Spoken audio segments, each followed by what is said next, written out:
Israeli military is moving troops into Gaza as part of the next phase of its war with Hamas. In addition to the increased ground presence, Israel is ramping up airstrikes targeting Hamas's maze-like network of underground tunnels, nicknamed the Gaza Metro. Experts say these tunnels are not only vital to the group's terrorist operations, but also where they're holding hostages. At a briefing today, John Kirby, the National Security Council spokesman, says the U.S. doesn't support a ceasefire at this time. Israeli Prime Minister Benjamin Netanyahu agrees. Israel will not agree to a cessation of hostilities with Hamas after the horrific attacks of October 7th. Calls for a ceasefire are calls for Israel to surrender to Hamas, to surrender to terrorism, to surrender to barbarism. That will not happen. CBS News' Tina Kraus joins us now from Tel Aviv. Tina, what is the mood on the ground for Israelis as the 239 hostages remain in the hands of Hamas? There's a lot of anxiety here, Ed. We're seeing a lot more of these yellow ribbons, people tying them onto their wrists as a sign of bring these hostages home. People also tying them onto their cars, onto their pets all across the country. A lot of symbolism going on because people want to keep the focus on these hostages who are still in the hands of Hamas tonight. We saw at Jerusalem at the mayor's office, outside his office, there were more than 200 beds set up, each one of them for each of the hostages who is still not home with their family tonight. And I think when I spoke with Israelis around Tel Aviv today, there was a real mix of anger and frustration, dismay for suffering on both sides, but everyone worried that this ground operation in Gaza by Israel could possibly endanger the hostages, and that's what they don't want.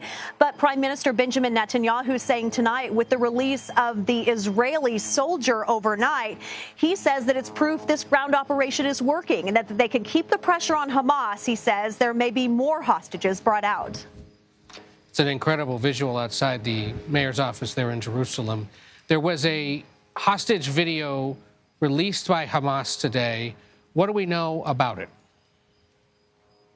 Well, we know there were 3 women in it. We know they're Israeli women who were taken captive on October 7th from their kibbutz. We know that they were under duress. We don't know if they were told what to say, but they were asking to be freed. Please let us return home to our families.